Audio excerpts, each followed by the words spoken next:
Oh, right. This is the 61st episode. Actually, let me double check that. You know, do I ever know what episode it is? The 61st. I was right the first time. This is the 61st episode of the Running My Mouth podcast.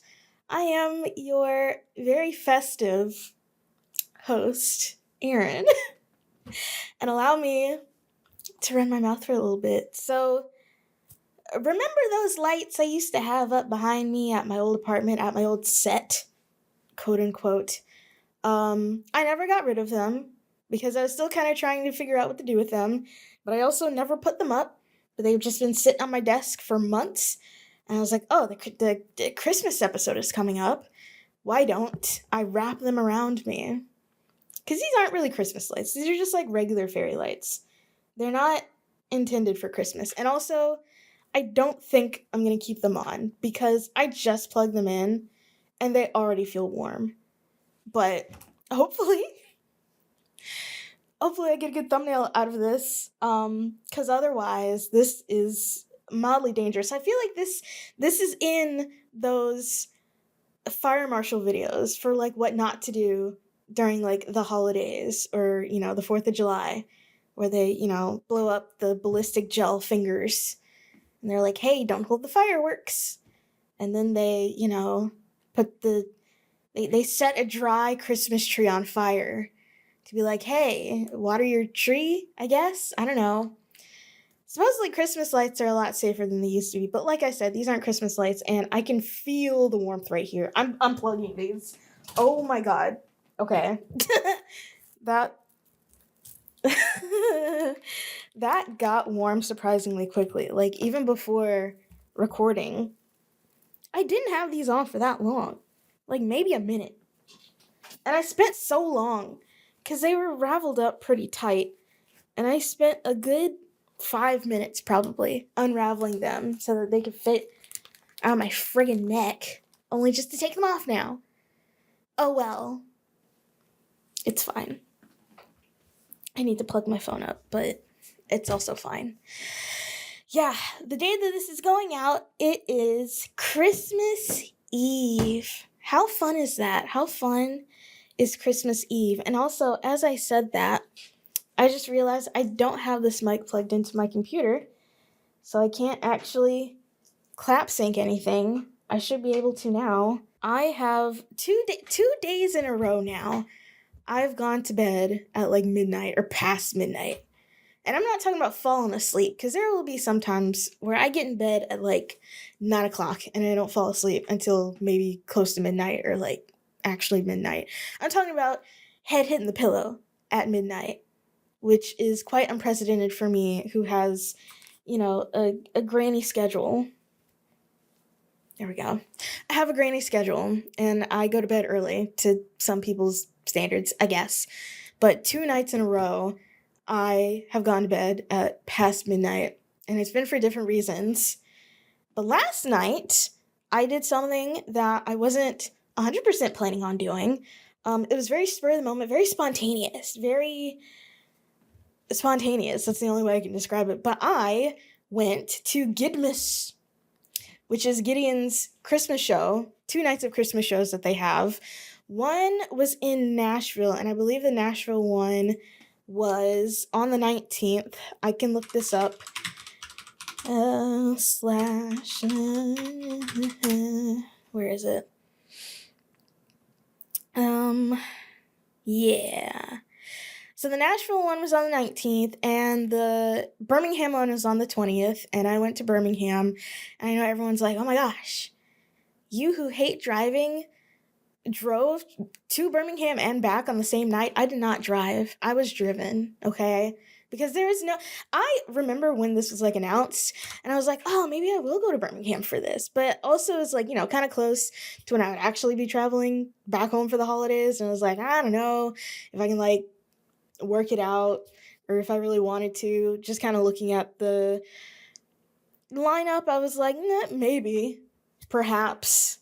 I was sort of thinking about it, I like Gideon. I've seen them live twice now, once here in Jackson and once at Furnace Fest. And, I like some of their songs, but I wasn't really on my head to like see them.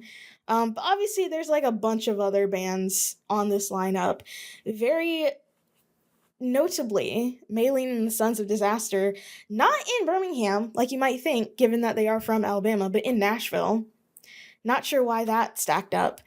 Um, but on the Nashville day, you had Gideon both nights, and then Amur, Maylene, what does it say? Locked out? No, that doesn't say locked out. What does it say? Locked shut. Actually, let me just go to this other post so that I can read them. Nope, that is the wrong one. Here we go. We have, okay, I'm just gonna start reading off the names, but just going down the set times. Bucky Sugar, Pissant, lovely name, Aim Down Sight, Chain Gang, Gorge, Your Spirit Dies, Still Here, Chamber, Rules of Engagement, Lock Shut, Officer Down, Maylene and the Sons of Disaster, Dogpile, Amur, and Lethal Method, and of course Gideon in Nashville. And in Birmingham, we had Brightside from Joy, Bootprint, Restrictor Palette, Path of Destruction / Twisted Luck, Bayway, which we made it there in time for Bayway, because I personally wanted to see Bayway because they came to Jackson. I'm going to have to look this up on my calendar here. They came to Jackson May 25th with Cold Hard Steel, Full Nelson, Facerot, and Ignorant at the artist formerly known as the Sunflower Oven, and I wasn't there. Why wasn't I there? I don't know. Was I doing something May 25th? Actually, I was doing something. I was out of town. That's why I wasn't there. It's May 25th. Hold on. Let me go back in my calendar. I was doing things. It was, okay, to my credit, it wasn't that I was just like at home doing nothing. I was in New Orleans for my, what do you call it? Memorial Day? Not Memorial Day. Not Veterans Day either. Actually, I think it is Memorial Day. That's the one that's in May. My little Memorial Day trip to New Orleans. I missed this freaking Bayway show. And Cold Hard Steel, by the way, who I also did see. And I was like, man, they're pretty great. I'm sad that I missed them. But Cold Hard Steel, where are they from, actually? I can't remember. Cold Hard Steel. They are from... Hello? Am I going to be able to find it? Is it here? Nope. Will I be able to find it? Can I find a location? Oh, man. They're from somewhere down south. Let me just put it that way. Why can't I find where they're from? I don't know. That's unfortunate. Where are they from? I feel like I should be able to find this. Either way, they had a song with No Cure on their latest EP, who I also saw, which is great. Because when was this? I can't even remember when this was, but No Cure was going to be in, Memphis, and I was planning on driving up to Memphis to see them, which I think I ended up I never ended up seeing them. So yeah. There's Bayway, Double Tap, which I don't think I saw, the Callous Cowboys, who I also don't think I saw, Meadows, No Cure, who I did see, Dismal Dream, who I think I maybe saw, Recon, who I caught the tail end of, I think, Cold Heart Steel, and then E-Town Concrete, and we left after E-Town Concrete, because the person I was going with really wanted to see E-Town Concrete. And I freaking missed Delta Hate. I kind of did want to see them. Were they at Furnace Fest? I can't remember. I don't know. Furnace Fest was only, 2 months ago? And I can't remember. I don't think I ended up seeing them there either, if they were there, which I don't think they were there. Either way, that was the second of those two shows. And also, something really interesting was that there were a bunch of people from Jackson that were there. And I was like, that's fun. Just a little pocket of Mississippi up here in Birmingham, which realistically, Birmingham, I'm going to keep it a buck. Birmingham isn't far. I just don't like driving. I don't know I just don't like driving. It's really not that far. If you really think about it. It's not like there are a bunch of Jackson people in Maryland. That would be something. But Birmingham, it's literally right up I-20. You just take I-20 and you keep going until you hit Birmingham. Like, it's really not that difficult. I just don't like being in a car. I don't like driving. I love being a passenger. Ooh, mwah. Being a passenger is so great. Love it. Love being a passenger. Driving, which is something that I've had to do on my own since getting a car in my second year of college. That's the part that I take umbrage with. But being a passenger, not that bad. Because when you're a passenger, you can just go to sleep. You can go to sleep, you can disassociate, you can daydream, and you won't accidentally careen into the median when you do that. You know, I I feel like I've given a driving rant like several times already, but I'm gonna do it again anyways. The thing about driving that I don't really like is that number one, I feel like every other time that I get on the interstate, I have a near death experience. Like, it is crazy. Like, I almost get into an accident every other time I get on the freaking interstate. And it's usually because people are like trying to merge directly into me. And by the way, my car is white. I drive a white car. Not a particularly large car. It's a very car shaped and car sized car. But my car is not like incognito in these streets. I don't think it would be that hard to see. Like, other white cars on the road, I can see them. But apparently other people can't see me. And they're constantly trying to merge into me. And I'm talking cars all the way up to freaking 18-wheelers. I hate it. Ugh, I don't like it. It's too much. Either way, why did I decide on a whim to go to Birmingham and then ride back in one day? I don't know. I just wanted to have some fun, to be completely honest. And it was fun. The show was a lot of fun. It was very much a hardcore show. I know Gideon is very much not a hardcore band, but this was very much a hardcore show, basically. And it's always fun watching moshers. I gotta say, I did it once. It was fun that one time, but I didn't want to mess my leg up again. So I was like, I gotta work on my technique, I guess. And honestly, that would have been I guess, what do you call it? Not stage, the thing, the actual place where you're watching the show at Work Play in Birmingham, because that's where this was at, which I'd never been to before. It's a nice little venue, actually. It's a nice size, I think. The sound sounded pretty good. And perhaps I'd like to go to another show at Work Play. It's a nice little venue. But the floor is big enough where you had people who were spin kicking in a socially distanced manner. So I felt like I probably could have gotten in there and been okay. Not, took a heel to the head, a boot to the head. Wouldn't have liked that. A traumatic brain injury right before Christmas. Because, listen, I've always known this about myself, but I am kind of delicate. Like, I don't know if I would, describe myself as someone who bruises easily, but I feel like everything just hurts. Just, the slightest, shove just hurts. I don't know why that is. Perhaps I am truly just delicate. And you know what? That's okay. That's okay. I don't have to be in the pit. And I wasn't. And I wasn't in the splash zone either. And it was fine. So yeah, that was Gidmas. However, something that I thought was really... Oh, you know what? They had a photo booth with Santa. And guess who didn't get their picture taken with Santa? Me. Of course, I wasn't all dolled up. So if I was, I probably would have wanted to get a picture with Santa. But I was wearing very normal clothes. So I was like, nah. But if I got a picture with Santa in my little, alt kid uniform, that would have been nice. Maybe next year.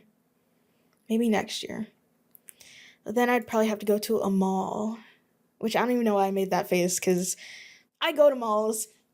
I like a mall. What can I say? We have one mall. We have North Park. That's surprisingly Well, okay, it's been legitimately a while since I've been to North Park, so I can't even say if there are like even a lot of people that are there. So it's kind of bothering me that I can't figure out where Cold Hard Steel is from. Wait, hold on. Here's a band count. They're from Birmingham. Okay. I feel like I should have known that. Maybe I didn't. Yes, they are from Birmingham. So, one interesting thing about this Christmas show is that a lot of these bands, and I'm sure this is true for Nashville as well, but a lot of these openers, before Silent Planet and Gideon, um, because I guess Silent Planet was like the co-headliner. They're from Birmingham or the surrounding areas, Huntsville, etc. And that's like really nice. That's really nice to have, a bunch of local acts opening for, I would say, a very prominent band at a very prominent show. Because there is a bunch of people here. Like, it was very well attended, I would say. It didn't sell out because I was able to buy my ticket, like, on the way there. So it didn't sell out. But I still felt like there were a decent amount of people there, you know? And one thing that the vocalist of No Cure made mention of was that, here we have these two big Christmas shows that are, putting locals on the bill, and perhaps other Christmas shows aren't doing that. And there really is, to my knowledge anyways, only one other big Christmas metal show, and that is Christmas Burns Red. So, and when does that take place actually? Because I saw the lineup for that, and I kind of wanted to go, but obviously it's in Lancaster, friggin' Pennsylvania. Um, okay, it already happened, the 12th and the 13th. Yeah, you had August Burns Red, and then on the 12th, oh, that's really interesting, because No Cure was, oh, that's another layer, because No Cure was at Christmas Burns Red, and I guess they're, oh, wow, that's interesting. Yeah. Anyway, not saying, anyway, August Burns Red, obviously headlining, and then on the 12th there was Currents, Invent Animate, The Callous Cowboys, No Cure, and Psycho Frame, which I don't know where. Ooh, let me see. Psycho Frame. Where are they from? Let me see. Is there a band camp? Do they have a band camp? Because it will usually tell me where they're from. Here we go. Where are they from? They're from. Whoa. They're from a place called Florida, Missouri. Is that a real place? Hold on. Hold on. No, that is a real place. Really? Wow. Okay, they're from Florida, Missouri, which is not Lancaster, Pennsylvania, as you may be able to tell. And then on the 13th, and this is really the reason that I wanted to go, but Animals as Leaders, my goats, Animals as Leaders, Boundaries. Okay, I genuinely can't read this. War of Ages, and I can't listen, man. I cannot read. I can't read. Shocker. Um, Hold on. Wait, what did I go to a new tab for that? Go back actually. Um, let me see. Let me see. What is this? Here we go. Here we go. I think this article might be able to tell me. Here we go. Oxford's Red, Animals as Leaders, Boundaries, Left to Suffer, War of Ages, and Revenant, with a 3 for an E in the beginning. Not in the beginning, in the middle, actually. There's 3 E's in this word. Okay. So yeah, the Christmas Burns Red, I don't know how long it's been going on for, at least for 3 or 4 years or something like that. Something like that. Always in Lancaster, Pennsylvania, which is why I've never gone, because who wants to go to Lancaster, Pennsylvania? I mean, listen, there's probably some great stuff in Lancaster, Pennsylvania. Do I want to travel there for a show? I don't think so. So that's really interesting though that No Cure was on this show. and they made comment that, other Christmas tours, Christmas shows don't have locals, which, you would think even the smallest of towns wouldn't have, other bands from them. Because I would say Birmingham has a lot of bands. Birmingham has a decent amount of bands. And I'm just talking about like metal and hardcore, and then of course going up until Huntsville, like all that North Alabama area has a decent amount of music that for whatever reason I'm only finding out about now that I don't friggin' live in the state. Like, okay, where were all of them hiding in like 2015? I'll wait. Where were all the bands at when I was in high school? And why didn't I know about them? Probably because I wasn't really on social media in that way. That's probably why. But still, like, hello. All these bands weren't created last Tuesday. Like, they had to start at some point.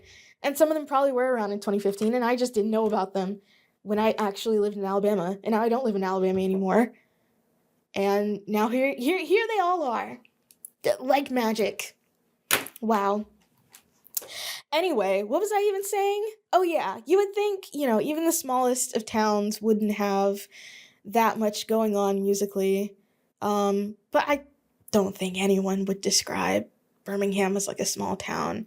But Lancaster, Pennsylvania, I mean, there are a lot of Amish people there. So, what's the $500 to fly there? That's crazy. Population is 58,000. Which is bigger than the town that I grew up in. So it's like, it's not that small. But also, a lot of these people are Amish. So, yeah. And I mean, if we go to the prominent, notable people and groups. Okay, let's see. We got a rabbi, sports baller, August Burns Red. Okay. Botanist. That's fun. Actor, photographer, lawyer, sports baller, art historian, wrestler, author, sports baller, painter, Olympian, a different band, a contemporary Christian band. Well, okay, that's contemporary Christian though. Formed in 1993 called FFH, Far From Home. From Ashes to New, a different rock band from Elizabethtown, which I guess is close by to be included in this list. Let's see, actor and Jonathan Groff. Okay, maybe there are a lot of people from Lancaster, Pennsylvania, because this list is kind of long. I'm not even gonna lie. And this is just Kristen Wiig from Lancaster, Pennsylvania. All of that to say is that there's gotta be like a couple of bands from not even just Lancaster, just the entire state. Philly. Hello. What else is in Pennsylvania? Pittsburgh.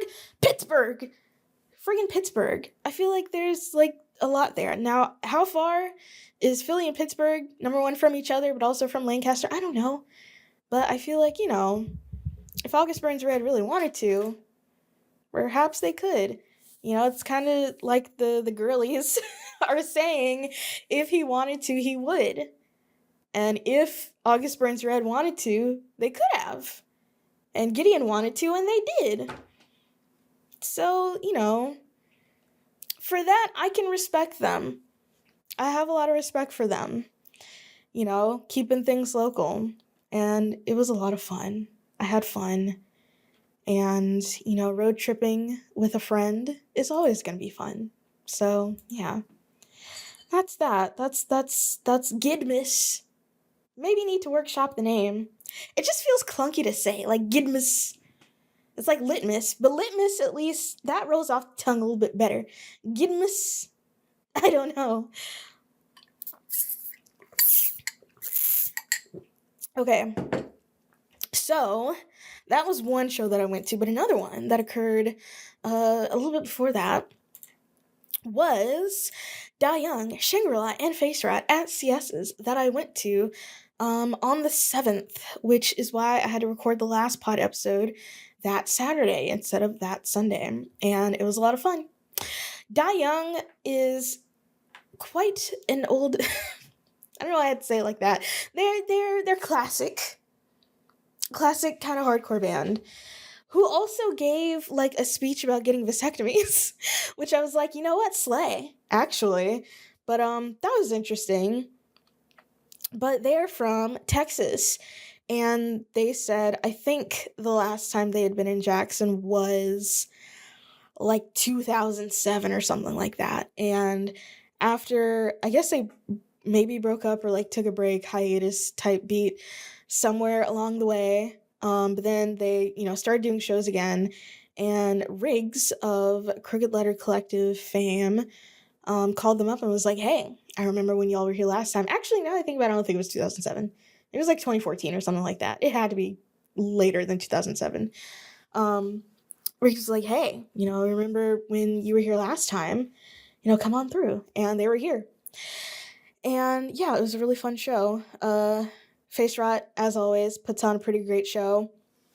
They have some music coming out at some point next year. I feel like they've been in the studio for the last like 18 months. Like, I know it takes time, but like, man, I really want to hear the recordings, And then Shangri-La I always forget where they're from. They're from Mississippi. Where in Mississippi? North, south? I think north-ish.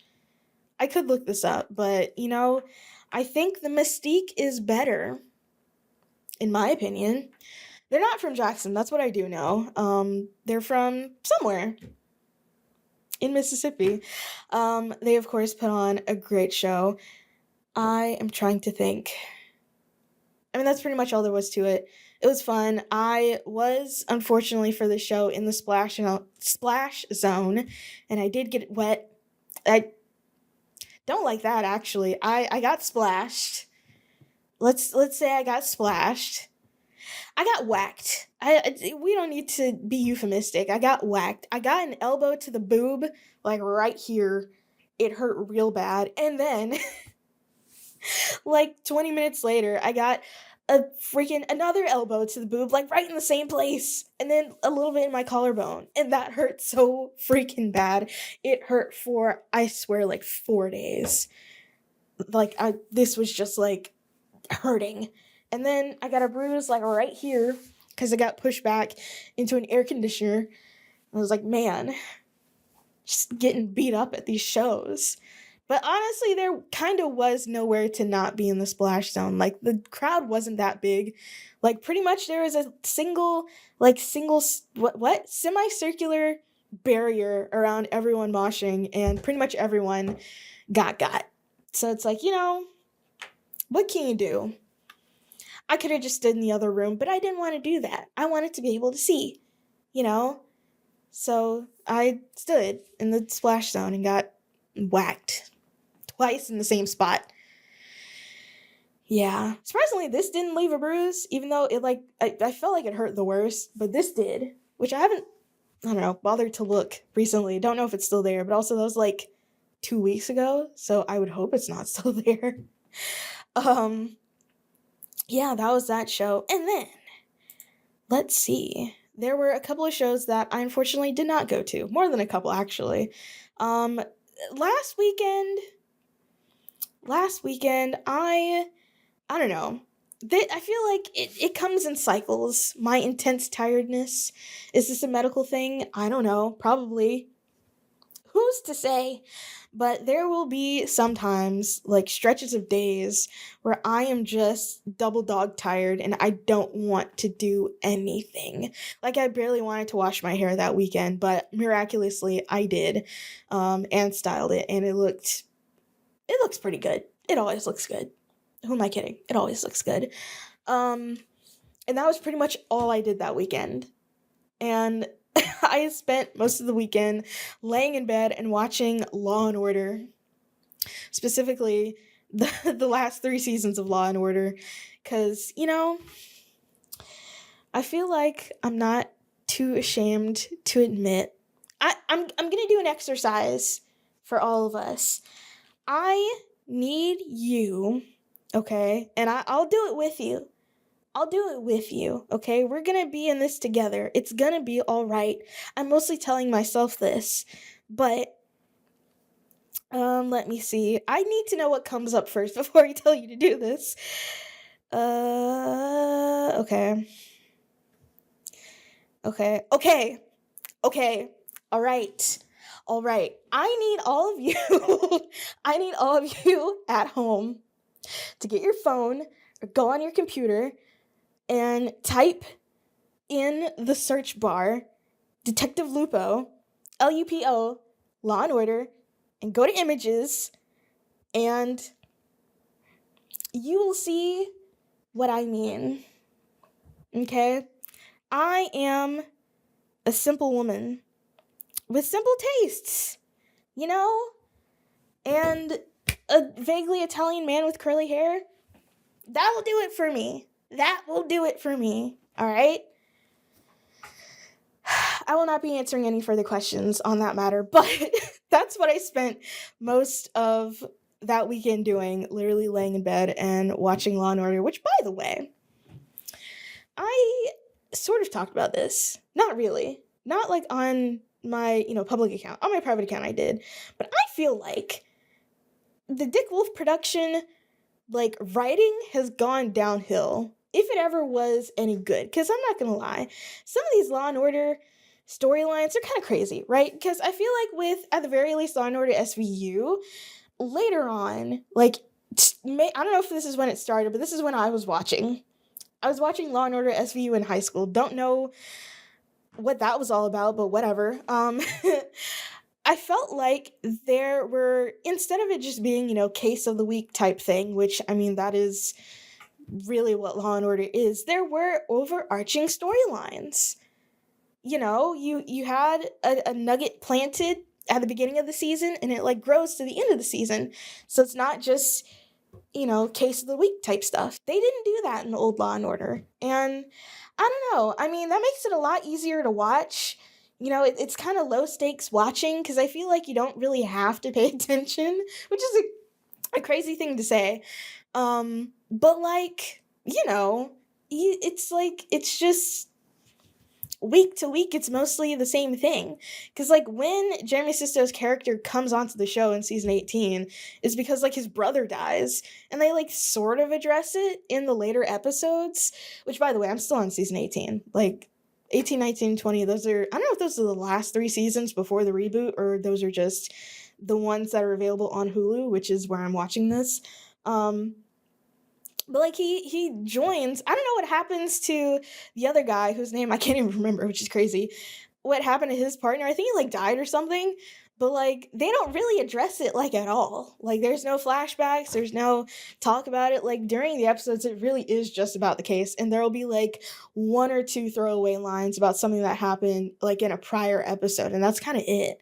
But aside from that, I feel like the structure of Law and Order is kind of weird, because, like, you'll start with something, like, let's say, I don't know, they find a lady dead from, like, a home invasion robbery, right? And you think the episode might be about finding out who killed her, but instead of it just being about a home invasion, murder, it goes into, like, something completely different, like, from a home invasion to this random lady dying, and we don't even really learn about the people who, like, die really all that much.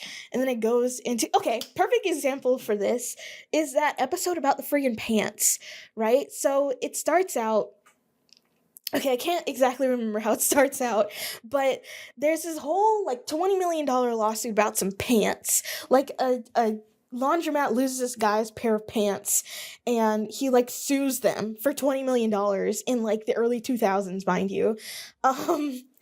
It's total overkill. It's overkill now, but back then it's like, what are you doing? It's like $1 billion lawsuit because someone, I don't know, hit your car. Didn't even total it, just hit it. But, he's trying to get the pants back, and, the laundromat people give him the pants, but it's like, oh, these are the wrong pants, and I'm going to sue you. But now the daughter of the laundromat owners is, like, dead, and you think it's the guy who got the wrong pants, but there's this, like, whole thing about, like, this corporation that, it doesn't let its workers, like, fraternize with each other, and now they're, like, trying to hide an affair, and, like, it's not even really about the pants. It's like, it goes in such a weird direction that it's like, how did we even get here? Really? Like, this is These storylines, like, what? How do we get here? I mean, it's fun to watch, but like, good lord. Is SVU any better though? I really don't think it is. Like newer SVU, like you can tell, like one of these episodes in season 18 is very obviously about Scientology. And you know, they have the thing in the beginning like this is a pure work of fiction. It is not about real people or events, but like it is.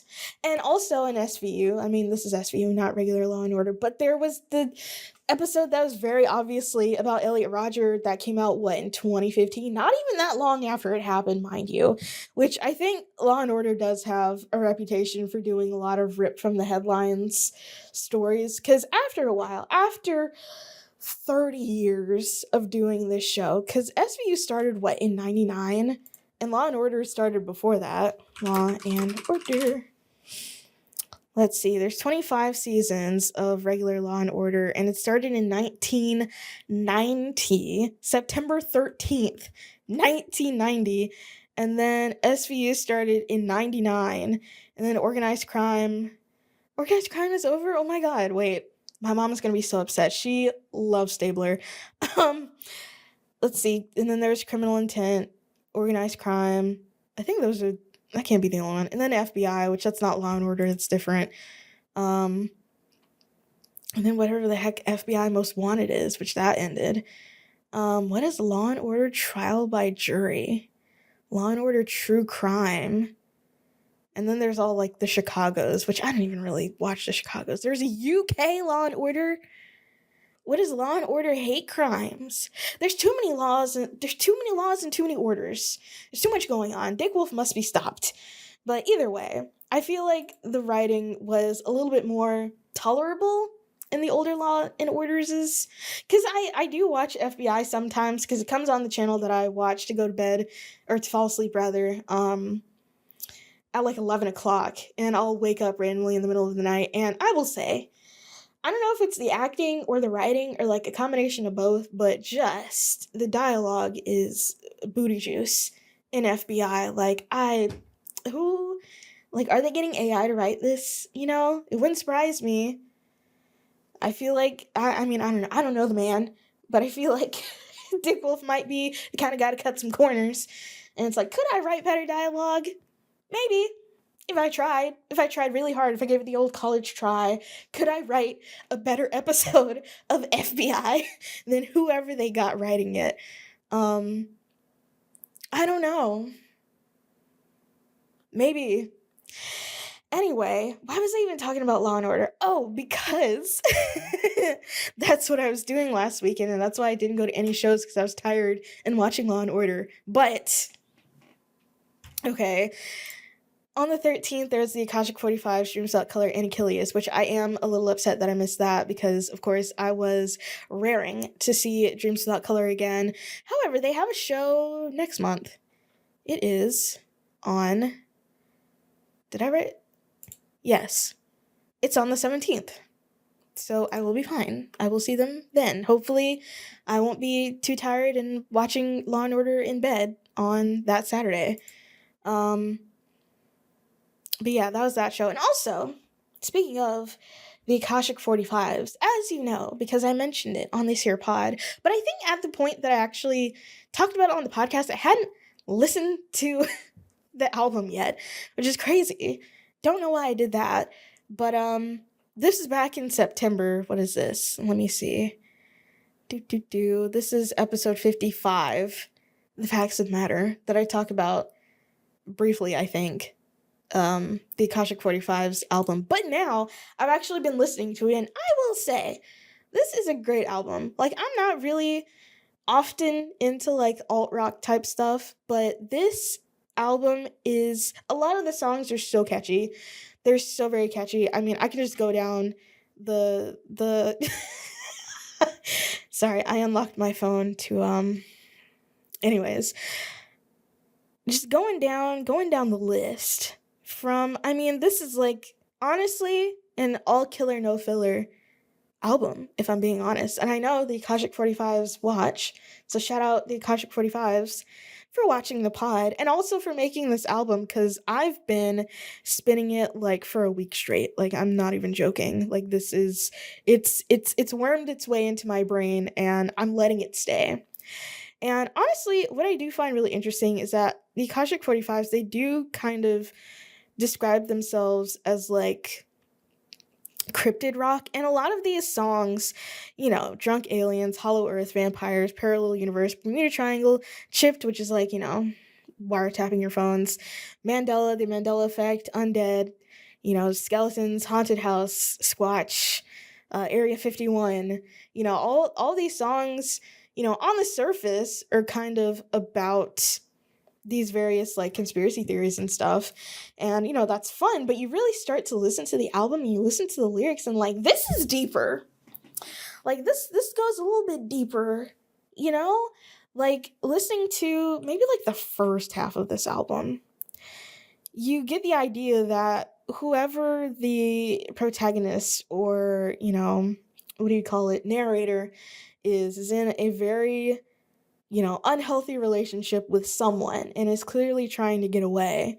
And then eventually they do get away, sort of. Or maybe at some point they kind of, put the thing down, flip it and reverse it onto the person who is hurting them to maybe try to get revenge. That's what I'm getting from this. Okay, walk with me. Stay with me, camera guy. And eventually, they find out, in, the alien is actually me or into Area 51, that maybe doing that wasn't the best idea. Putting the thing down, flipping it, and reversing it onto the other person was actually more harmful than trying to get away, right? I feel like I'm going somewhere with this. I feel like I'm cooking. I feel like the juices are juicing. I don't know. That's what I got from the album. I love it. There are some great choruses, some very catchy hooks. Skeletons is like a kind of has like a more ska reggae type flow. That's not the word, but that's the word that I'm going with at this point. Squatch is amazing. It's just a very heartfelt, like pouring my heart out type of song. It's very emotional, and I think Rachel's vocal performance on this album is superb, especially on Undead. Ugh, amazing. I love this album. You should also love this album. I really wish I had the CD. Actually, hold on. I don't know why I didn't do this before. I did look it up. I just didn't find it for whatever reason. Hold on. Holiday. Do they have it on Bandcamp? God. No, they don't. I think they were selling CDs at their at their shows, but also, at the album release show that I wasn't at, unfortunately. Yeah, where can I wonder, I guess I'll just have to see them in person again, which I don't have anything on my calendar. Because it is it's December, so there's not going to be a lot there. Yeah, well, unfortunate for me, I can't find, they're not selling CDs online. I'll just have to, which I don't know if it was CDs. I don't think it was tapes. It was CDs. So, sucks for me.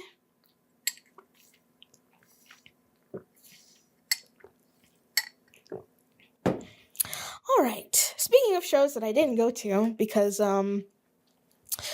wasn't even that I was tired. I was doing research. That's why I wasn't here. And we can get into that. Not a lot, but a little bit. So, a local emo band, mostly satire, had an album release show for their album Piggy Bank, which I did listen to, on the 19th, featuring, I never updated my calendar, so I'm going to have to try to do this off the dome, Headcanon, Surflax, and Holy Vision. And then, of course, mostly satire to round the night out. And, again, from the pictures and the videos that I saw, it looked like a fun time. This is at the End of All Music. Also, it was a little bit cold that night. That might have also contributed to me not wanting to go. But also, again, I was doing research. Okay. Anywho, Either way, that seemed to be pretty successful for them. I hope it was. They do have Piggy Bank on tape. Let me see if I can find it. If this is a show only thing. Hold on. Let me see. It might only be at shows. And they don't have them listed on, like, what do you call it? Bandcamp. But they had tapes at the show. I don't think CDs. I think just tapes. So yeah, dang it. I just remembered. I'm missing one of my props. That's okay. I'll get it later. What was I saying? Yeah, they had their show this past Friday, and I was not there because I was doing research. However, hold on. Okay, I have a couple other music-related shows. Why did my phone just vibrate? Oh. I got this thing called a text message that might make your phone vibrate. Let's see here. Did that. Did that, and did that one. So, my last, well, maybe not my last one, but my penultimate music-related topic is, so, as you know, I love Erra. I have the vinyl on my wall, self-titled. It's on the wall. Not the deluxe edition, although I did like, there are a couple tracks from Deluxe Addiction, the deluxe edition of Erra self-titled that I did like, and I of course love Tour. I have seen Erra, I don't know how many times, like I have genuinely lost count, because I know the first time was when they opened for Beartooth at the Below Tour, and I want to say like 2022. I should still have these emails. Hold on. Please hold. Please hold. Why can't I find it? Oh my god. I feel like there it is. Please hold. Okay. That was the Below Tour. What is this? That is not. That's what that is. What is this? Did I see them open for... Okay, no. Not at that show. Okay, so I think I've seen... No. I saw both Erra and the Devil Wears Prada open for Beartooth, but not the other way around, I don't think. I'm trying to look. I have like a bunch of old concert tickets like saved. Where they had the 20th anniversary tour for August Burns Red, I actually don't know. I can't remember who opened for that one. Hold on. August Burns Red 20th anniversary tour. Let's see if I can find a poster for that. No. I do not. Okay. I'm trying to remember. Okay, just the ones that I can remember off the top of my head. Opening for Beartooth, Pull from the Ghost Tour, the Cure Tour. That's only 3, and I know I've seen them more than 3 times. Either way. Was it? Let me see. No. Oh, opening for Bad Omens. That was mildly forgettable. Below Tour, Pull from the Ghost, Cure Tour, opening for Bad Omens. That's only 4, though. Huh. Did they open for... They didn't open for Amity Affliction, I don't think so. I genuinely can't remember. I feel like, however, this is maybe the 6th time that I've seen them. Maybe. Or this will be the 6th time that I will have seen them at their co-headlining tour with Currents, who this will be the 2nd time that I'll see them. Let's see. This is Erra and Currents, Caskets, who I have seen before. Again, I can't remember who they opened for. Maybe it was Erra. I don't know. I've been to so many shows. Not even just shows, but just like concerts. They all start to bleed together. It's kind of crazy. I never thought this would happen, but here we are. I've seen Caskets before, and then Aviana, who I've not seen before, I don't even think heard a single song from them before, but that was Marcus Vick of Invent Animate's old band. And I would assume they got a new vocalist since then. So it's like, yeah, it'll be interesting to see them. I've only seen Invent Animate like twice. Once before Heavener came out, and then once after Heavener came out. I would like to see them more. Which again was sort of why I was thinking about Christmas Burns Red. Because they're gonna be there. But that was only for like one day. But honestly, if I could have been able to see both of those, like, that would have been... Ooh, I don't know why. I had a burp. I wasn't getting emotional. Okay. That would have been great. Honestly, to be able to see August Burns Red, which I like some current songs. Their vibe is cool. But, you know, August Burns Red, Animals as Leaders, and No Cure, lest we forget, No Cure. Was I looking at the wrong poster? Yes. Okay, Erra was on the last one. Yeah. Last year was, let's see, on Friday, Devil Wears Prada, Erra. What does that say? Something. I can't read it. What does that say? This one's not even in like a black metal font, and I still can't read it. Jesus, Murphy. Anyways, that doesn't matter. I'm gonna see Erra again in March in Atlanta, and I'm flying there, and I'm very happy about it. That is the whole thing. That's it. Anywho, upcoming shows. There are, believe it or not, one show still left, to my knowledge. In the year of our Lord, 2025. And that is Headcanon, Snake Metal Hill, and Syntasia at Hal & Mal's on Boxing Day. How about that? And then, going into the new year, we have on the 12th, Turn Cold, Ritual Killer, and Facerot at the Patton House at 6:30 on the 12th, which is a Monday. And then on the 17th, that same week, that's that Saturday, we have the Gates of Brutality. It is I guess, black metal festival going on at Hal & Mal's. That starts at 2 o'clock. And then, also on the 17th, we have Snake Mirror, Silo Kids of Hattiesburg. 6 days later, and Dreams Without Color at it's at the Patton House. Okay, at the Patton House on the 17th at 6 o'clock. Ooh. Yeah. That's what we got coming up. I don't have anything past that. Okay. I got jump scared by my own, my, like, flight thingy on my calendar. Yeah, that's all I have for the upcoming weeks and the upcoming month.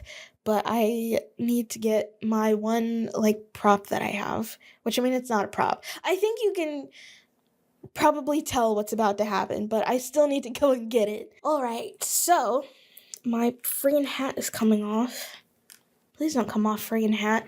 Alright, as you are watching this on the 24th, it is unfortunately a little bit too late to buy Christmas gifts. If you're waiting for the day before Christmas to buy your gift, I mean, you're already chopped. Like, come on, it's already a chop. Like, come on now.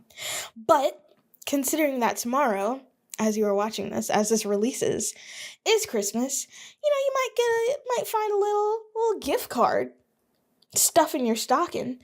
You know what's interesting about that? We never did stockings as kids, or even now. Like, we had stockings, but they were decoration. There was nothing ever in the stocking. I need to ask my mom about that, actually. I mean, it's a little bit too late to be mad about it at my big age, but we never did stockings there. Anyways, if you have a gift card stuff in your stocking, or maybe under the tree, or maybe attached to the tree, like my dad would do to me, on various Christmases, you might have a little extra Christmas cash. And, if you want show going to be a pleasant experience for you, you might want to cop some eargasm. Some eargasm. I can't do anything about the glare. Some eargasm earplugs. Oh, that kind of helped. Anyways, if you want to give yourself or someone else, you can do a little after Christmas gift. I mean, it'd be a little weird, but perhaps maybe your favorite person's birthday is on Boxing Day, and that's when they get gifts. What was I saying? Buy some earplugs. Use code JXN to get 10% off. You might have some money left over from Christmas if you're not, completely broke from paying for gifts or decorations, or perhaps you got a little extra money. I'm doing a really bad job at advertising. It's crazy that this is like my job is to make ads. I'm not good at this like at all. Anyway, I'm trying not to break the fourth wall during my ad read, but it's kind of hard not to sometimes. Use code JX10 on eargasm.com to get, I don't even know why I keep doing this without doing this. Use code JX10 on eargasm.com to get 10% off your order on a pair of earplugs. Give yourself the gift of ear protection. Okay? Also, usually when I am making my little advertisements at my little advertising job, I have a little bit of time. I'm not going off the dome. Like, there are a few drafts of the scripts. I don't have a script for my ad read for these. I could make one. Eargasm doesn't give me one. I could make one myself, but no. I won't. So, anyway, like I said, on which I don't know how much I want to go into this because I already had a whole prolonged thing about this. When was this actually? I know the title of the episode, it's The Nuke Movie Made Me Feel, but I'm trying to remember what the number is. What is it?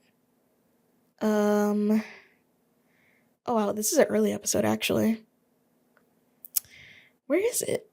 Hold on. Run it back. Put the thing down, flip it and reverse it. I love saying that, by the way. I know it's like kind of dirty, but I kind of don't care. Shout out to Missy Elliott. Where is it? Oh, episode 6 of this podcast called The Nuke Movie Made Me Feel. I talk about the movie Oppenheimer. And at work, at my job, my occupation, where I make my little commercials, they're always trying to figure out ways for us to be better, and given that I have, and, how can you tell that someone has a film degree? They'll tell you.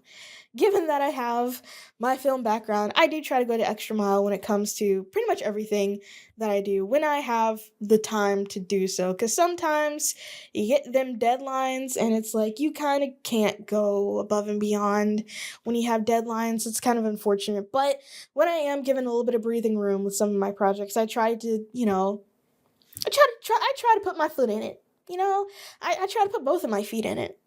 If I'm being honest, I'm a trier. I'm I'm a tryhard, and so because we have a boss that likes to see us go above and beyond, we were given an assignment to find. Well, there are a few different aspects to this assignment, but one of them was to find a movie scene that we really liked and explain why we liked it, and that's the entire part of that. That's the entire part of that part of the assignment. There's like 3 parts to it. And this one, it's not that in depth, if I'm being honest. Like, it doesn't need to be. But what I ended up doing, first of all, I wanted to get a head start on this because, the deadline, it is approaching. So, I wanted to put a little bit of effort into this. And I was trying so hard to find like a scene from a movie that I liked, for cinematography reasons. And I don't even think this one really goes into the cinematography reasons, if I'm being honest, but I still feel like it can be applied to what's being asked of me. So the one that I settled on, because there were a couple that I was sort of considering, a couple movies that I was considering, but I couldn't really find one that like really stuck out to me. But I settled on Oppenheimer and not the Trinity test. of Oppenheimer. Big surprise. That is the big cinematic moment of the movie. You know, not the climax of the movie. Not the climax, because that comes like halfway through the movie. But that's not the climax. Okay? That does not begin the third act. Um, Although I do write about, and I say write because I ended up writing a whole essay. Like, this is, what's the word count on this? 1,420 words. Nobody asked me to write an essay, but also I felt like if I didn't, I would forget everything. So I feel like I kind of had to. Otherwise, I would forget my reasonings. You know, I wanted to make a coherent point, so I had to write it all down. And I wrote it all down, 1,400 words of it. You know, I am a bit long winded. Like, I think we can agree on that. And also, in my line of work, I don't get to be long winded. The things that I make are at maximum 30 seconds. Like, I don't get to write long anymore, you know, for work. Or, I mean, for work, was I ever really able to write long? Not really. But still, I'm limited to 30 seconds. It's stifling. You know, I keep pushing on this freaking desk, and I'm so glad my tripod is not at all attached to this desk, because if so, like, all of you would just be like this the entire time, because I'm just banging on this thing. Um, what was I saying? I don't know. I wrote a whole essay for this work assignment that was not asked of me, and you know what? I'm pretty proud of it. Maybe it'll go on the old medium, because I think I did a really good job, even though this movie came out 2 years ago. I don't think it matters, but still, I feel like it's been opined upon for, I mean, the entire year after it came out. So, you know. But basically, I wanted to make the point, and hopefully someone will agree with me, that the absence of sound, specifically during the Trinity test, and also in the scene where Oppenheimer is giving a speech to the people at Los Alamos after the bomb was dropped in Hiroshima, the absence of sound in those scenes is very impactful, because it kind of subverts expectations. You expect there to be sound, right? Big explosion, huge nuke going off, 25 kilotons of TNT. You expect that to be loud. But the bomb drops and it's completely silent. And, you know, something that I explained to the two people that I held hostage while I explained this to, which, to be fair, those people, they could have told me they weren't interested, but whatever. I'm talking about my mom and my friend, who I talked about this to. Um, a captive audience. um, Basically, the way that I explained it is that I feel like in a lot of things, but, you know, specifically, maybe not film, because I feel like film, it's not like constant sound all the time. But in advertising, like, I don't know how many people in the audience still watch, like, traditional TV, but either way, you know, something that is said, which I don't know why I'm giving away all. I mean, it's not like a secret or anything. This is just my opinion. It's not trade secrets or anything like that. But in my opinion, you know, it's said that people watch TV with their ears instead of their eyes.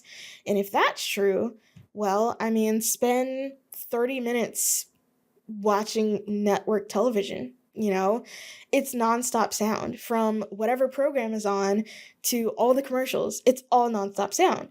I feel like the absence of sound in this here instance can be very impactful, because it forces you to pay attention. And I kind of have tried to explain that like a couple of times while I was at work. And I don't think the brass really liked the silent ideas that I had at the time. I feel like maybe if I can, you know, with all of this, I feel like if I can like plead my case, then maybe I can implement this a little bit more than we currently do. Hopefully someone will see the vision, because I sure did spend a lot of time crafting the vision.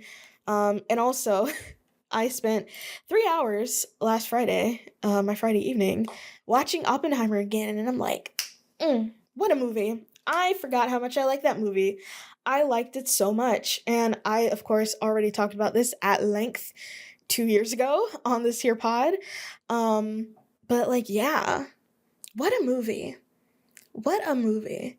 Christopher Nolan, Tenet, it's been a while since I watched Tenet. I'm pretty sure I saw it in theaters. I think I did see it. I think I did see it in theaters when it came out, but maybe not very much after that. And I like Tenet, but it wasn't, it just wasn't. But Oppenheimer, oh my god. And now, this Odyssey movie is about to come out. I mean, listen, I like Greek myth. She's fun, but also we'll see. We'll see if this is good. You got big shoes to fill, Chris Nolan. After Oppenheimer, can you top that? I don't know. Mr. Prestige filmmaker, will you be able to impress me, a girl with a podcast? We shall see. When is that even supposed to come out, actually? I think it's next year. Odyssey. That's not how you spell Odyssey. 2026. When is this coming out? July 2026. Okay. And it's got Matt Damon as Odysseus, Tom Holland as, okay, you're not gonna make me try to pronounce these names. You got one. You got Odysseus. Tom Holland, Robert Pattinson, Elliot Page, Zendaya, Mia Goth, Anne Hathaway, John Bernthal, Benny Safdie, again. Oh wow, this is a big cast. Charlize Theron as Cersei. Oh wait, hold on. I might be sold. I might be sold. I might be sold and I might be seated. I'm not gonna lie. Hold on. You might have sold me. Just wait. Cosmo Jarvis, Himesh Patel, John Leguizamo, Corey Hawkins, Ryan Hurst, Josh Stewart, Lupita Nyong'o, Shiloh Fernandez, Will Yunley, Jesse Garcia, Samantha Morton, Maurice Compton, Rafi Gavron, Bill Irwin, Logan Marshall Green, Anthony Molinari, and Nick E. Tarbe. And this is from Google. I don't know. Charlize Theron as Cersei, turning people into pigs? I don't know. That's what she does, right? Hold on. Wait. Hold up. Who turns people into pigs? Right? She's the one who turns people into pigs. Right? Yes? Yes. Charlize Theron is gonna turn some people into pigs. I will be seated for that. That's all it took for me was to have Charlize Theron turning people into pigs. I'm easily impressed. Clearly easily impressed. Yeah. That's how I spent my Friday evening. Okay, I do really want to see Charlize Theron turn people into pigs now. Oh man. I'm actually excited about it. I'm actually excited about this now. Wow. Okay. Interesting. Very interesting. Okay, so let me see. Blah blah blah. Did I talk about this last episode? No. Okay, so in a couple episodes ago in November, I kind of talked about my goals for the year, and my progress on them. And so I'm trying to remember what my actual goals were. I know one of them was to move, and I did move, so big ups to me for moving. Another one was to be nominated for an Emmy. That didn't happen. I still have next year. We have submitted some of my work that I worked on, obviously collaboratively, for an Emmy. So next year could be my year. Could be my winning year to win an Emmy.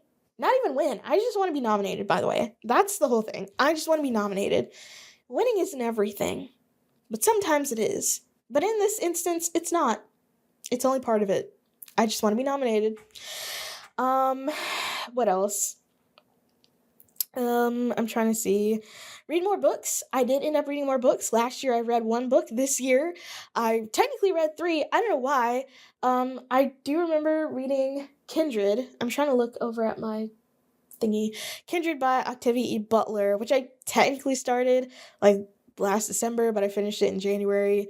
I have Storygraph. Obviously, I'm not reading all that often, so I'm not using this all that often. I don't even know if I'm going to be logged in when I go here. Okay, I am logged in. And yes, I read three this year. Kindred, The House of My Mother by Sherry Frankie, which I listened to that on audiobook, but that still counts. It still counts. I still read it. It was, of course, freaking harrowing. And I don't think I've talked about this on the pod, actually. But the last book that I read and completed was Proud Flesh by Catherine Simone Gray. And it is a sort of, well, it's not really a parallel story, but it sort of tells two stories, one in the past, one in the present. It's a memoir. So all of this happened. And I feel like I should get up and like get the book to actually like, it's fine. I'll be fine. Um, the segments in the past center around Catherine being in an abusive relationship with an older man while she was in high school and college, and her getting away from him. And then her present segments focus on her getting I want to say, second degree tear in the downstairs area of her house, so to speak. I don't know if I can say this. I don't think I'm gonna dinged for it, but during childbirth, you can rip and tear down there, and I sort of want to look it up, but I don't want to see images. I'm not even gonna lie, because just reading about her having a second degree tear was enough for me to just be clenched the entire time. It's a deeply, deeply uncomfortable read. Like, not to say that it's bad. It's well written. It's an engaging story, but just, not only reading about her being subjected to abuse, but also it's body horror. This book is body horror. It's not only the body horror of, losing your autonomy when you're assaulted, but it's also the body horror of just the horrors of pregnancy and childbirth. Like, I have long since made up my mind that being pregnant and having kids and being a mom is not for me. I've known this for quite some time.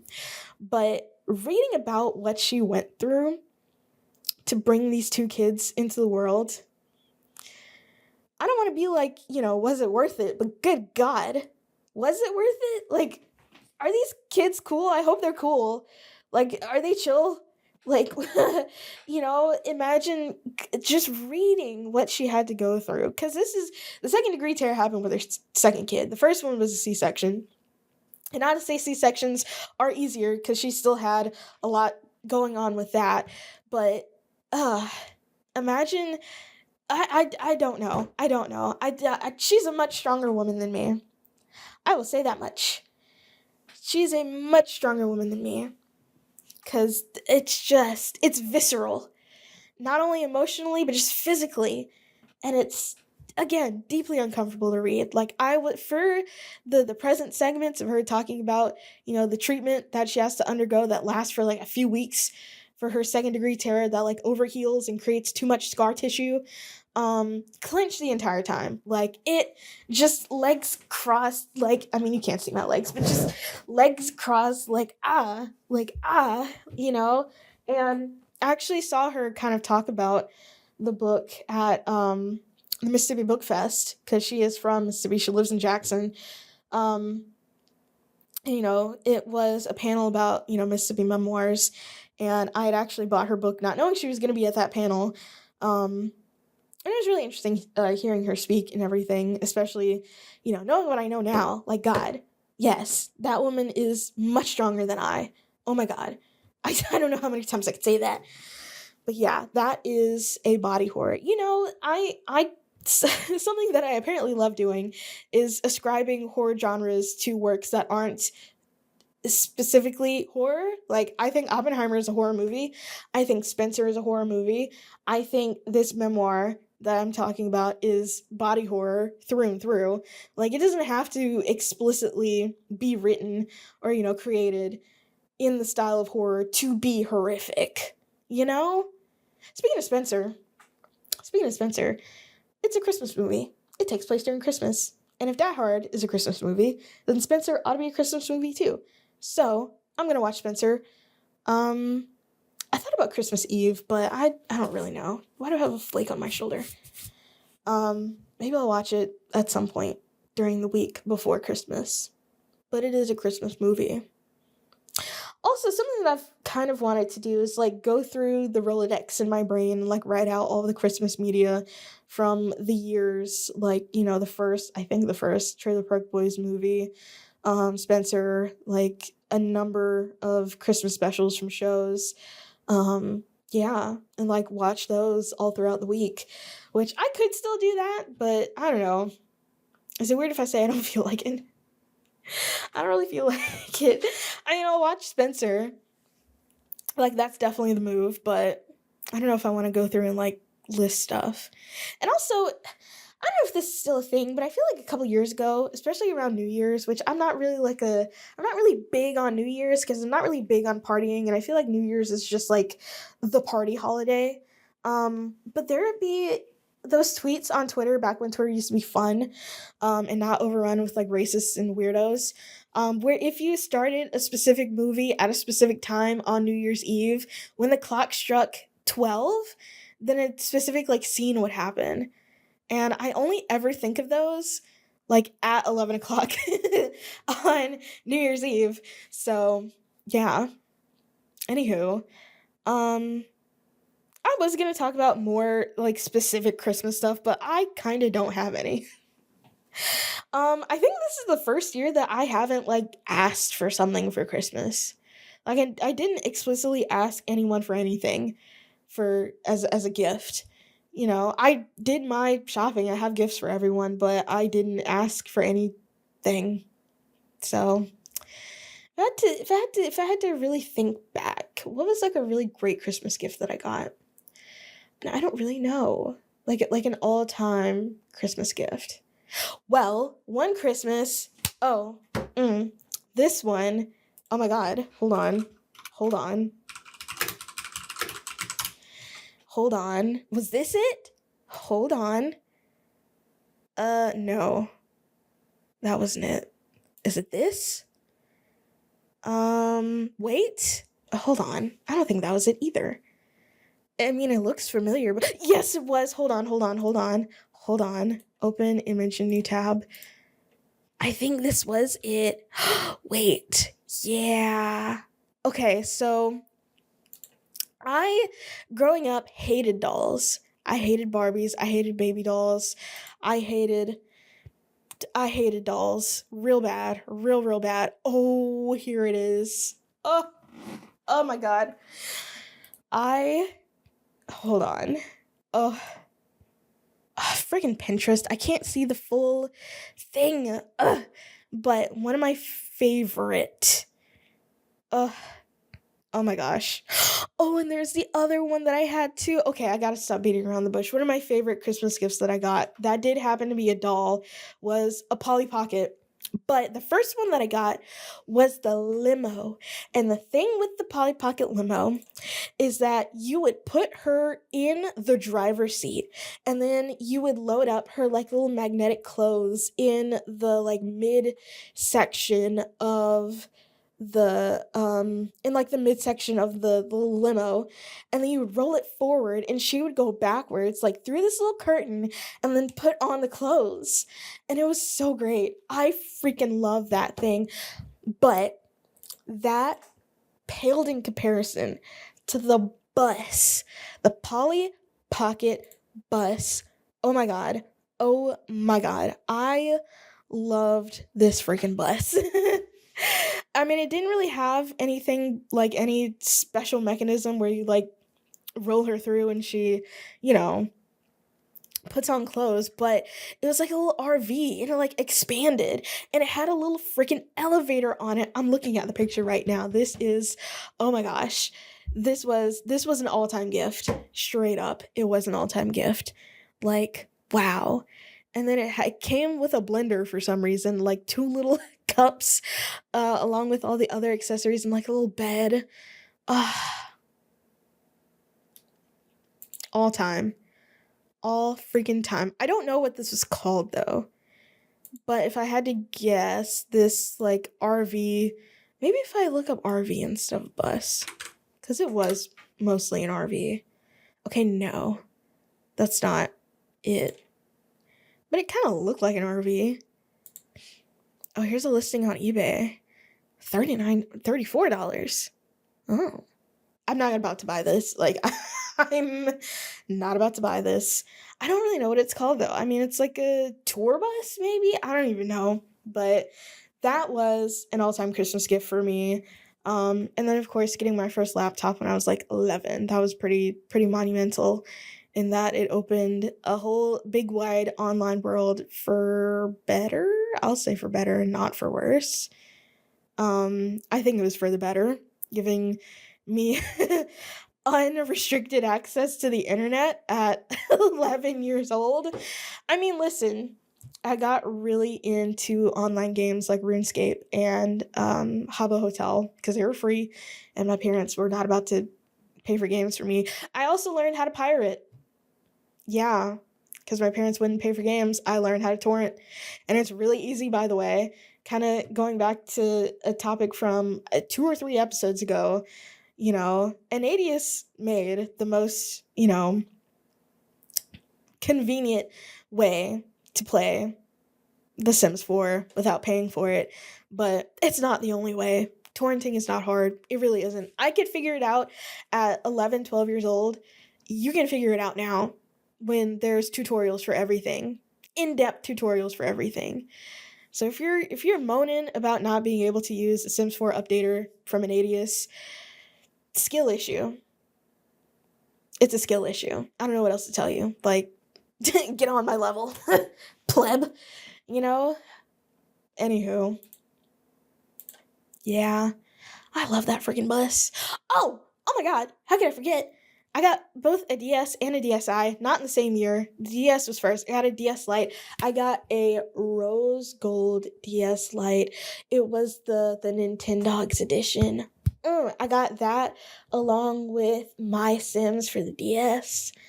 That was a Christmas gift. And I got a blue DSi when I was in the 5th grade. I don't know what games I got with it, but I got a DSi. That was great. And I found friggin' Flipno Hatena. That was fun. Man, I actually had a lot of great Christmas gifts. I don't even know what I was saying, that I couldn't think of any. Like, I've had some great Christmas gifts throughout the years. Yeah.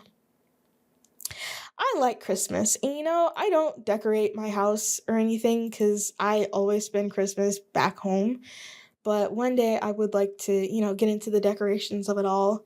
Buying a tree, putting up stuff, putting up a wreath on my door. I mean, I could do that now, but previously, especially in my old apartment, I had no storage. Like, I didn't have anywhere to put, like, anything seasonal. So it's like, that was kind of out of the question. Now I actually have, like, a storage room where technically I could put some of these things. But still, it's like, I don't know if I want to do all that when I'm not going to actually be here for the holiday, So at one point I'd like to decorate my house for the holidays, but that point is not today. Anywho, wasn't I talking about my goals for the year? I completely sidetracked. Okay. What? We're bringing it back. One of them was to read more books. I read more books. Another one was to watch more movies. I watched more movies. Learn more songs of guitar. It didn't really happen, but I sort of kind of I acquired a new instrument. I have 2 musical instruments in my house. I haven't touched my guitar. I'm not gonna lie, in like months. It's been months. I've been thinking about it, and I had a dream that that I was practicing one night a few weeks ago. So, yeah, progress. I don't know. Having a dream about practicing is not the same as practicing. So I'm gonna have to get back on the horse. But now, oh, I'm off all this week. So the world is my oyster. Maybe I'll actually have time and energy to do so. Hooray. I think that was it for my goals for the year. And as for next year, the only thing that I really have right now is to get nominated for an Emmy again, because I didn't do it this year, but I will have the opportunity to do it next year.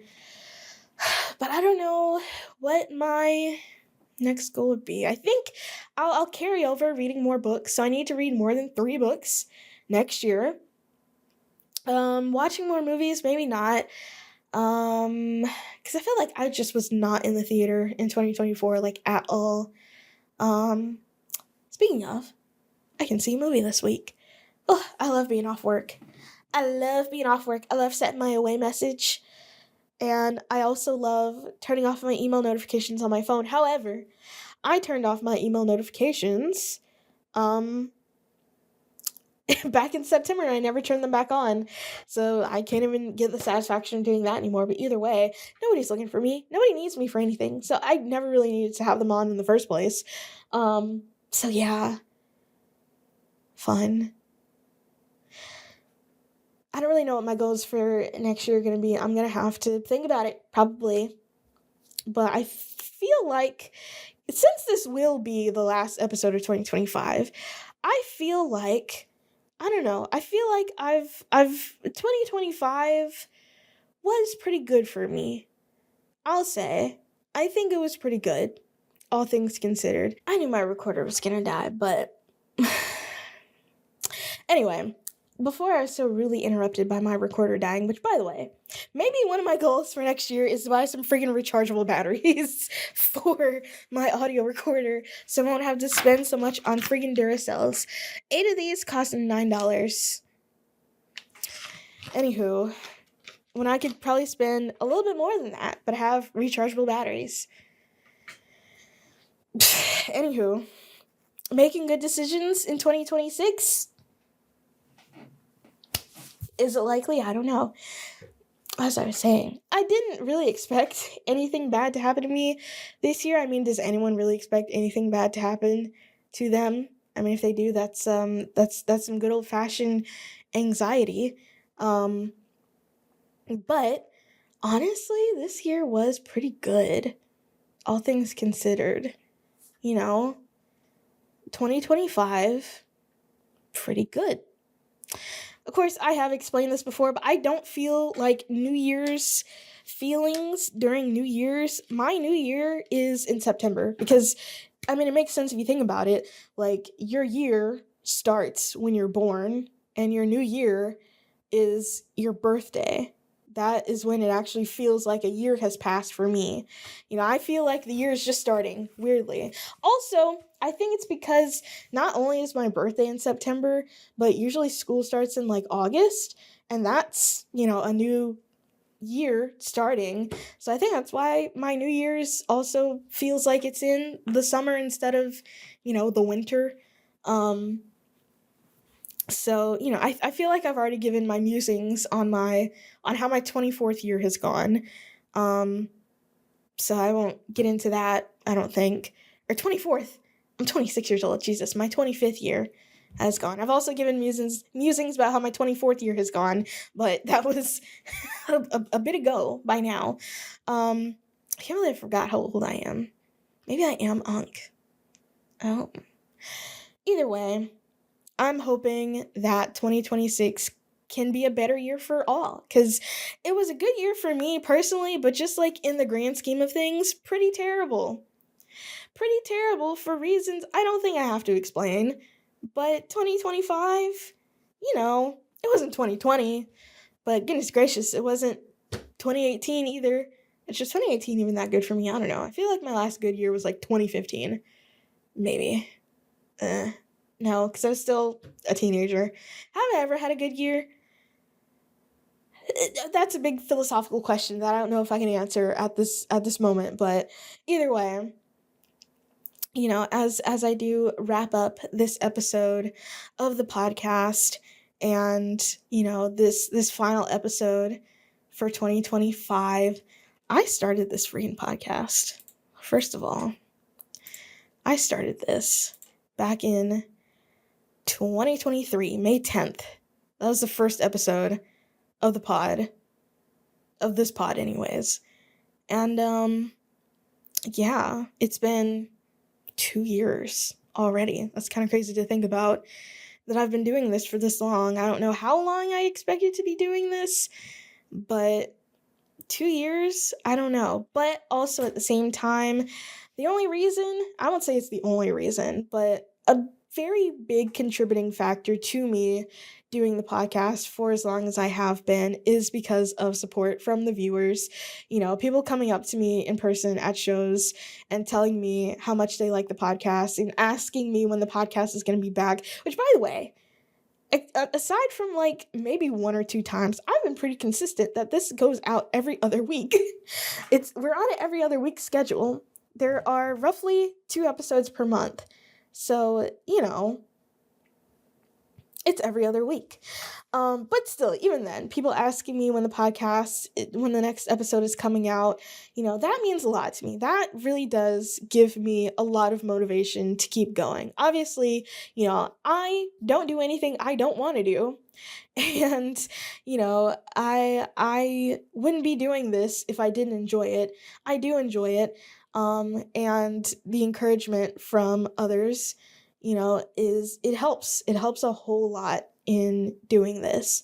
So I wanted to say thank you for that. Thanks for doing that in the big 2-5. We're about to be in the big 2-6. And I hope, you still enjoy the pod next year. I mean, it's not like anything tremendous is going to change.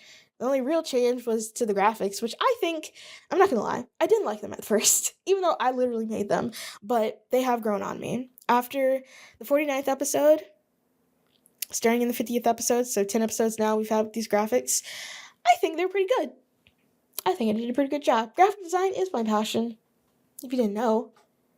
And if you don't know, now you know. So, anyway, don't want to drag this out longer than it has to be.